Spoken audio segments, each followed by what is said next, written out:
Hi, I'm Charlie. This is Stevie. We are Turning the Popcorn. Welcome to another Bad Movie Monday, where we look at movies that are so bad they're good, bad movies, and bad movies that we like. So we're going back to 1995 to something I didn't even know existed until I was scrolling through B movies on Amazon. It's called Downtime, and it's a unofficial Doctor Who spin-off where they've used the characters, directed by Christopher Barry, Keith Barnfather, and stars Nicholas Courtney, who as Brigadier Lethbridge Stewart, Elizabeth Sladen. That's I don't know how I noticed it. It's actually her on for the screen as Sarah J. Smith, the late great Elizabeth Sladen. Indeed. Deborah Waitley as Victoria Waterfield, and Jack Waitley as Professor Travers. Basically, people that have been in the original 1963 to 89 Doctor Who. It was released in September 1995 in the UK. I'd never heard of it, especially when you consider that it was Paul McGann's Eighth Doctor came a year later, which you knew all about. A little bit of thing from IMDb. One of the unofficial spin-off movies from the BBC TV show Doctor Who, created using a contract loophole that allowed production companies to license characters directly from their creators. The second time John Leeson isn't playing K9 but a different character. The first was the power of Kroll, when the original cast for basically he's a DJ in this. Yeah. And he played K9 in the original series. Gemma Redgrave assumed the role of Kate Lethbridge Stewart in season 7 of Doctor Who in 2005. So you got a young Kate Lethbridge Stewart. That's really it. So bearing in mind we didn't know this Doctor Who spin-off existed. It was never in any of the anniversary stuff or really see. So what did you actually think? First reaction when I'd asked you to watch it. Well, you just told me what it was called, didn't you? Yeah, Downtime. Didn't tell you what it was. Tell me anything about it, and it's interested in what it was, but yeah, it was cheap. Cheap. But we're going to go into it more. Obviously, with the notes. So you said about the McGann stuff, and like I said, we'd never heard of it. Never heard of it. It was a surprise. It's almost like fan fiction, isn't it? Yeah, it is fan fiction. It's fan fiction made into a film. It is, and I tell you, the production value on it is terrible. Yeah. I went to university the year it came out, so it reminded me of, right in terms of the quality and the lighting and everything. Student film. This reminds me of student films. It does. It does feel and look like that. It looks like a first year student, film student that made it. Yeah. It really had that vibe. Yeah.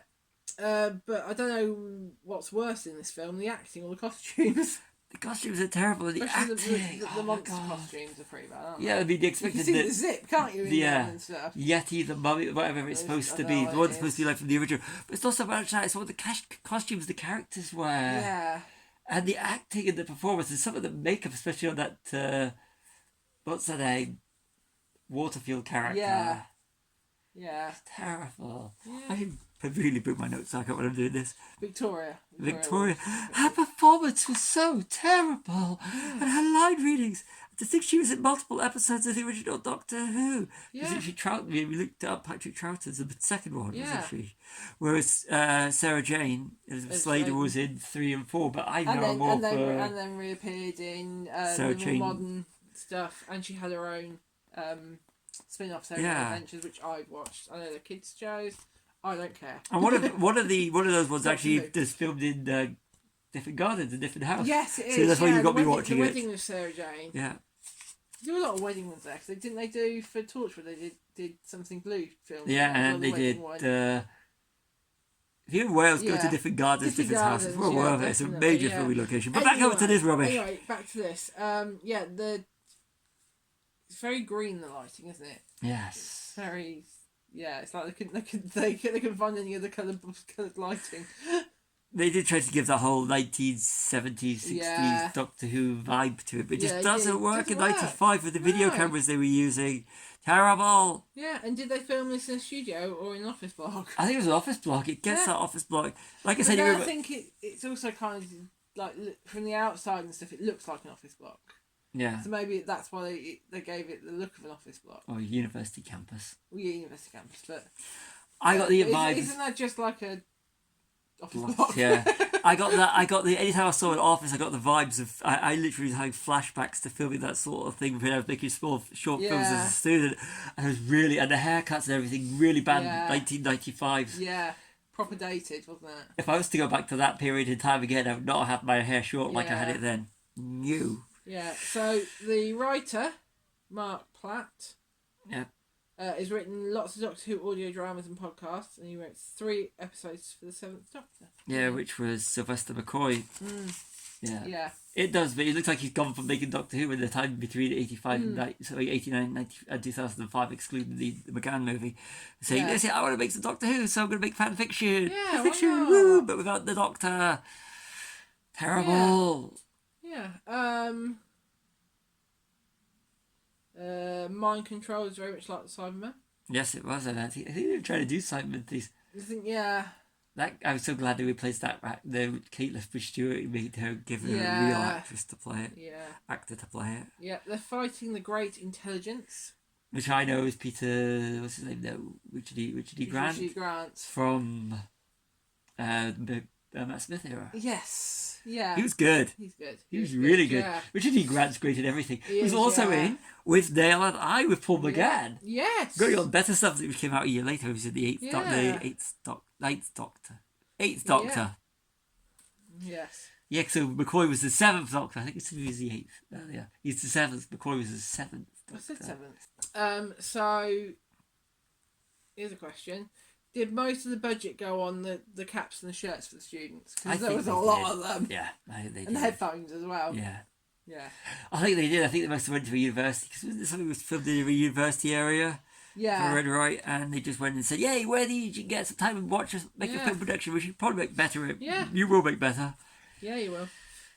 As your student films, as your projects, assignments." We've said about Elizabeth Sladen before, but she's hardly in the film for the star power that she draws. I think of all the cast, of course, you get the Brigadier, and of course Deborah Waitling. So Nicholas Courtney, Deborah Waitling. But it seems to be that it was how much time did you have? But Elizabeth Sladen just seems to bookend it, and on the main screen on Amazon, it was her. So I noticed it was like, is that Elizabeth Sladen? Yeah, it was. So I just looked into it. Yes. But she should have been in it more. She was the only one that actually tries to. Yeah, she was good. I just want to point it out, something I noticed, and it turns out it was Holcomb. They filmed the Holcomb Beach. The beach, I was going to get to that. Yeah. But it does actually have some CG in it. It does have some CG, dodgy CG. Yeah. It makes the CG in Under Siege 2 look good. It does, yeah, and that's all I've got. So yeah, they filmed in Holcomb. In Holcomb, yeah, we like Holcomb. We love Holcomb. Lots of things filmed Major in filming Holcomb. location. Definitely. Yeah, like... wasn't it the Queen's favourite beach as well as Holcomb? I'm not sure, but I can understand why. I think it was. It's I'm sure it was the late Queen's favourite beach. Secluded and long. Yeah. And not many. It's a very nice spot. It is a very nice spot. Especially, but it's not the first time. But then again, you think the Annihilation. Yeah. But we'll go back to the. Yes. This was. Anyway, so that's all the notes I've got. So what did you think? Not a bad movie, or so bad it's good? Bad movie. Bad movie. Bad, yeah. Bad. Yeah. Curiosity thing. I just can't think. Yeah, curiosity, wasn't it? Really got to us. Yeah, I'm glad I watched it, but it's really having flashbacks to, especially the way the characters looked and everything. I was having really bad 1995 flashbacks. Yeah. And being at university. Yeah. And the whole feeling like, I keep saying this, and I don't know, it did feel like a student film, but a bad first year student short film that they just extended, fan fiction. Yeah. That's it. That's to me what it is. It was bad. It wasn't like you love or hate. Comment the 1996 Doctor Who movie. We love it. We love it. We do. But and Paul McGann, underrated Doctor. Definitely. But this was just. You had the rights. You had the money. What can we do? Yeah. We're going to do some fan fiction. So much. Apparently it has had a DVD release, because I'm looking it up. Can't get it really now unless you pay through the odds. If you're thinking about it, don't bother. It's on Amazon. It's on Amazon Prime. But this was bad. This was very bad. It was, yeah. Very bad. Yep. So sign off. Yep. So I've been Charlie. This has been Stevie. We are Chilling Popcorn. Like and subscribe.